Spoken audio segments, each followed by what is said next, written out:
ভাইজান, ও ভাইজান, একটু খারান না। এই শীতের রাইতে এমন কুয়াশার মধ্যে মানুষ তো দূরের কথা, পেট নিয়ে তো ঘর থেকে বাইর হইব না। আমরা কই যাইতাছি? পেট নির্গরের খবর তোরে কে দিল রে রতন? তুই কি পেট নির লগে আড্ডা মারস নাকি? তাড়াতাড়ি পাসালা, মন্ডল মশাই খবর পাঠাইছে কাল নাগিনীর ঘাটে নাকি একটা লাশ আটকায় আছে। কাল নাগিনীর ঘাটে? ভাইজান, আপনি কি পাগল হইছেন? ওই ঘাটে তো রাইতে মাঝিরাও নাও ভিড়ায় না। গত বছর ওই ঘাটে হারান কাকা মাছ ধরতে গিয়া আর ফিরে আসে নাই। আমি যাবো না ভাইজান। না গেলে হেরিকেনটা রাইখা তুই এক লাইবারি যা। তয় মনে রাখিস, এই রাস্তায় কিন্তু বাঁশঝাড়ের ওই কানা ভুট্টা করে এক লাপাইলে কিন্তু ঘাড় মটকায়া দিব। ইয়া মাবুত, নানা ভাইজান, আমি আপনার লগেই যাবো। তয় ভাইজান, লাশ তো জলেই ভাসে, এইটার লাগে আমাকে এত রাইতে যাওয়ার কি দরকার? দরকার আছে বইলাই তো ডাকছে। মন্ডল মশাইয়ের লোক কইল লাশটা নাকি গত 2 দিন ধইরা ওই একই জায়গায় ভাসতাছে। স্রোত আছে, তাও ভাইসা যায় না, পারেও আসে না। মনে হইতাছে কেউ তার পা দইরা জলের নিচে টাইনা রাখছে। তারা ঘাটে এসে পৌঁছালো। নদীর জল কুচকুচে কালো। ঘাটের কাছে একটা পুরনো বটগাছ ডালপালা ছড়িয়ে আছে। মন্ডল মশাই এবং আরো 2-3 জন গ্রামবাসী ভয়ে ভয়ে দূরে দাঁড়িয়ে আছে। করিম ও রতনকে দেখে তারা সামনের দিকে এগিয়ে এলো। হ্যাঁ, বাসাইলা করিম, তুমি না আসলে আজ রাইতে গ্রামের কেউ শান্তিতে ঘুমাইতে পারতো না। ঘটনা কি মন্ডল মশাই? লাশ কার? কিছু বুঝবার পারলেন? না গো, মুখ তো দেখা যায় না, উপর হইয়া ভাসতাছে। কিন্তু ভয়ের কথা ওইটা না। ভয়ের কথা হইল বিকেলে আমার লগি দিয়া লাশটা পারে টানার চেষ্টা করছিল, কিন্তু লগি সোয়ানোর সাথে সাথে লাশটা নাকি জলের তলায় গিয়া আবার একটু দূরে ভাইসা উঠে, জ্যান্ত মানুষের মতো লুকাচুরি খেলতাছে। উস্তাদ, কামটা তো সুবিধার মনে হইতাছে না। এইটা নির্ঘাত জলের ভূত। চলেন, চইলা যাই। রতন, চুপ কর। জলের ভূত বইলা কিছু নাই। কোনো ডালের লগে হয়তো শার্ট আটকায়া গেছে। রতন, ওই ছোট ডিঙি নৌকাটায় ওঠ, লগিটা নে হাতে, আমি লাশ তুই লামতাছি। করিম আর রতন ডিঙি নৌকা নিয়ে লাশের দিকে এগিয়ে যাচ্ছে। হ্যারিকেনের আলো জলের ওপর কাঁপছে। কয়েক হাত দূরেই লাশটা উপর হয়ে ভেসে আছে, গায়ে একটা ছেঁড়া ফতুয়া। পরিবেশ একদম নিশ্চুপ, শুধু বৈঠা চালানোর ছলাৎ ছলাৎ শব্দ শোনা যাচ্ছে।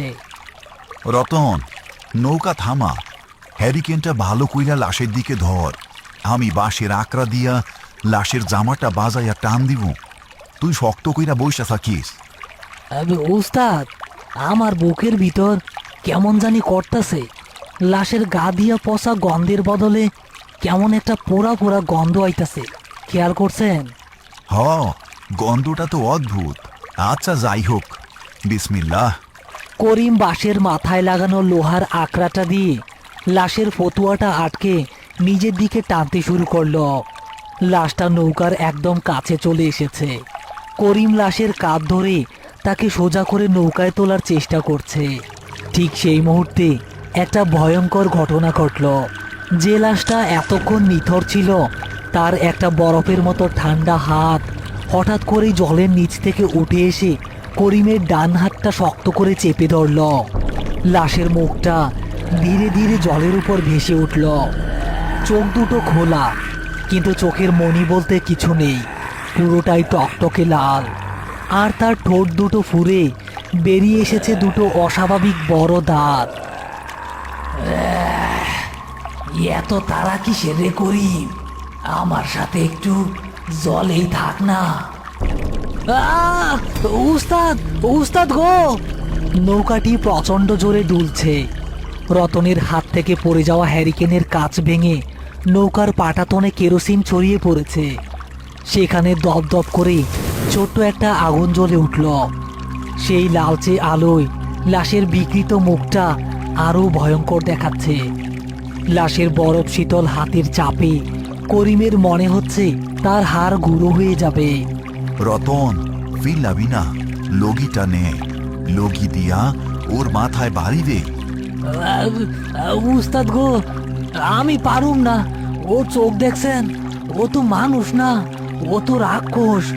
আমারে মাফ করে দেন উস্তাদ, আমি লাভ দিয়া সাঁতরাইয়া চলে যাবো।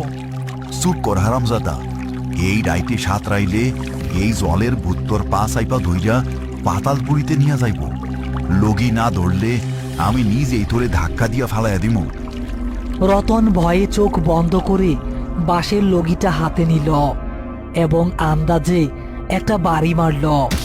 কিন্তু বাড়িটা লাশের মাথায় না লেগে করিমের কাঁধের কাছে লাগলো। আহ, আরে গাধা, আমারে মারতাছস কেন? সাইডা দে, তোর কিচ্ছু করতে হইব না। করিম বুঝতে পারল এই অপশক্তির সাথে গায়ের জোরে পারা যাবে না, বুদ্ধি খাটাতে হবে।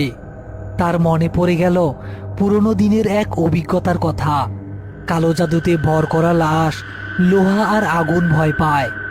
করিম তার বাঁ হাতে নৌকার পাটাতনে জ্বলতে থাকা কেরোসিনের আগুন থেকে একটা জ্বলন্ত কাঠের টুকরো তুলে নিল।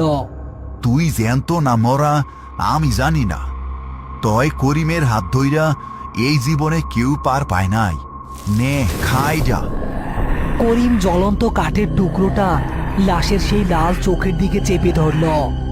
আগুন লাগার সাথে সাথেই জলের ওপর ছ্যাদ করে একটা বিকট শব্দ হলো। লাশটা কোনো মানুষের মতো নয়, বরং একটা বন্য পশুর মতো হিস হিস শব্দ করে উঠে বসল এবং তার হাতের মুঠোটা আলগা হয়ে গেল। রতন, বইটা আমার, জলদি পাড়ের দিকে টান। রতন জীবন বাজি রেখে চোখ বন্ধ করে পাগলের মতো বৈঠা মারতে শুরু করলো। নৌকা তীব্র বেগে পাড়ের দিকে এগুতে থাকলো।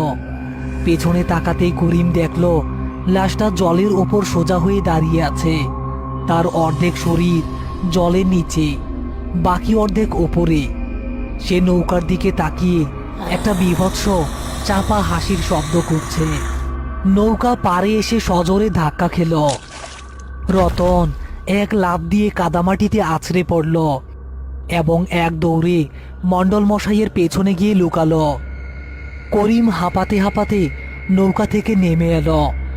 তার ডান হাতটা নীল হয়ে গেছে। কি হইল করিম? আর ওইটা কি জলের মধ্যে খাড়াই আছে? আমার তো দেখা আটটা শুকাইয়া যাইতেছে। ওইটা সাধারণ লাশ না মণ্ডল মশাই, ওইটারে জ্যান্ত করা হইছে। আমি ওর গা দিয়া পচা গন্ধ পাই নাই, পাইছি ধুনো আর চিতার ছাইয়ের পোড়া গন্ধ। কেউ হয়তো খুব শক্তিশালী কালো জাদু কইরা এই লাশটার এই ঘাটে পাহারাদার বানায়া রাখছে। পাহারাদার? কিন্তু পাহারাদার তো জ্যান্ত মানুষ হয়, মরা মানুষ পাহারা দিব কেমনে? আর কারেই বা পাহারা দিব? হ্যাঁ, এইটাই তো আসল রহস্য রে রতন। কেউ হয়তো চায় না এই কালনাগিনীর ঘাটে রাইতের বেলা কোনো মানুষ আসুক। নিশ্চয়ই এই জলের তলায় এমন কিছু লুকানো আছে যেইটা কেউ দেখা ফেলুক, তা অপরাধীরা চায় না। হঠাৎ নদীর জল প্রবল বেগে তোলপাড় হতে শুরু করলো। ছলাৎ ছলাৎ শব্দে সেই লাশটা জলের ওপর দিয়ে ঘেঁষতে ঘেঁষতে নদীর পাড়ের দিকে আসতে থাকলো। তার চোখ দুটো দিয়ে যেন আগুন জ্বলছে। গ্রামের লোকেরা ভয়ে যে যার মতো উল্টো দিকে দৌড় দিল। শুধু করিম শক্ত হয়ে দাঁড়িয়ে আছে। রতন, পালাবি না, তুই আমার ডান হাত। আমারে ওই লোহার শিকলটা দে, যেইটা দিয়া নৌকা বাতা থাকে। জলদি। রতন এবার আর না পালিয়ে কাঁপতে কাঁপতে নৌকার মোটা লোহা দিয়ে তৈরি নৌকোনের শিকলটা করিমের হাতে তুলে দিল। লাশটা কাদামাখানো শরীর নিয়ে ডাঙায় উঠে এসেছে। তার মুখ থেকে সেই গড়গড় শব্দটা বের হচ্ছে। সে সোজা করিমের দিকে হাত বাড়িয়ে তেড়ে আসছে। আইস তোর জাদুর শিকড় আমি উপরা মুফাইতান। বিসমিল্লাহ। লাশটা করিমের উপর ঝাঁপিয়ে পড়ার ঠিক আগ মুহূর্তে করিম অত্যন্ত ক্ষিপ্রতার সাথে লোহার শিকলটা লাশের গলায় পেঁচিয়ে ধরল।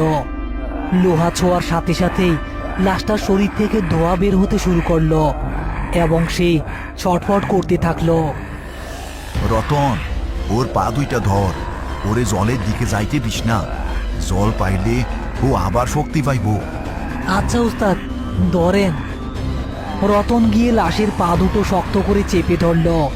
লাশের লাথিতে রতন দুইবার ছিটকে পড়ে গেলেও আবার এসে পা জাপটে ধরল।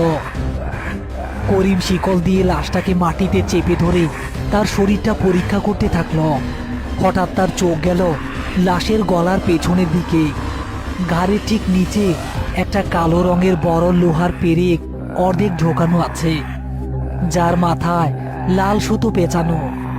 পাইছি, এইটাই সেই শয়তানি জিনিস। রতন, শক্ত কইরা ধর। করিম তার গায়ের সমস্ত শক্তি দিয়ে লাশের ঘাড়ের সেই পেরেকটা ধরে এক হেঁচকা টানে তুলে আনলো। পেরেকটা ওঠার সাথে সাথেই একটা বিকট শব্দে চারপাশের বাতাস যেন কেঁপে উঠল। লাশের শরীরটা একটা বড় ঝাঁকুনি দিয়ে একদম নিস্তেজ হয়ে মাটিতে পড়ে গেল।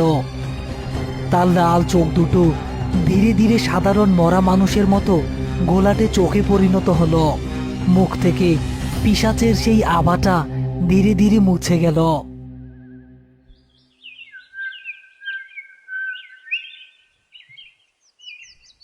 দেখছেন, রতন যদি আজকে এই লাশের পা ধইরা না রাখতো, এই ভূত কি আর কাবু হইতো?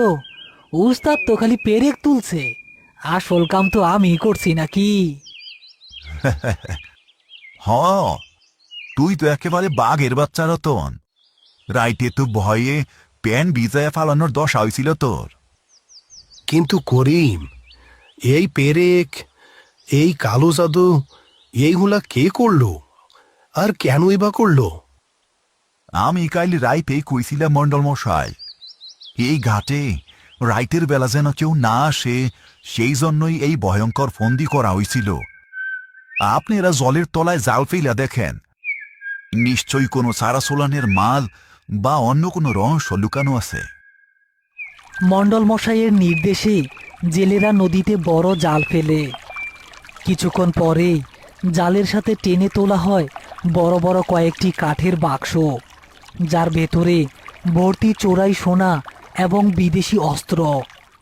সবাই বিস্ময়ে হতবাক হয়ে গেল। ইয়া খোদা, এইগুলা তো ওই ডাকাত সর্দার বজহরির কাজ। সেই তান্ত্রিক দিয়া এই লাশটারি বানাইছিল, যাতে কেউ এই মালগুলার খোঁজ না পায়। করিম, তুমি আজ গ্রামচারি একটা বড় বিপদের হাত থেকে বাঁচাইলা। বিপদ তো কেবল শুরু মন্ডল মশাই। বজহরি যখন জানবো তার মাল ধরা পড়ছে, তার জাদুর পেরেক উপরানো হইছে, সে কি চুপ কইরা বসে থাকবো? তার লগে হয়তো আমাগো দেহা হইব খুব জলদি। হ্যাঁ, উস্তাদ, উস্তাদ খারান। বজহরি ডাকাতের নাম শুনলেই তো আমার পেট মোচড় দিয়া উঠে। আপনি কি আবার কোনো নতুন বিপদে জড়ানোর প্ল্যান করতেছেন নাকি উস্তাদ? হ্যালো প্রিয় বন্ধুরা, আশা করি আজকের ভয়ঙ্কর গল্পটি আপনাদের ভালো লেগেছে। যদি ভিডিওটি দেখে ভয়, রোমাঞ্চ বা মজা পেয়ে থাকেন, তাহলে অবশ্যই একটি লাইক দিয়ে আমাদের পাশে থাকুন। এমন আরও নতুন নতুন ভয়ঙ্কর ভূতের কার্টুন ও গল্প সবার আগে পেতে এখনই আমাদের চ্যানেলটি সাবস্ক্রাইব করে রাখুন। আপনাদের ভালোবাসা ও সাপোর্ট আমাদের আরও ভয়ঙ্কর ও আরও ভালো গল্প বানাতে উৎসাহ দেয়। সবাই ভালো থাকবেন। আবার দেখা হবে আগামী শুক্রবারে ভয়ঙ্কর কোনো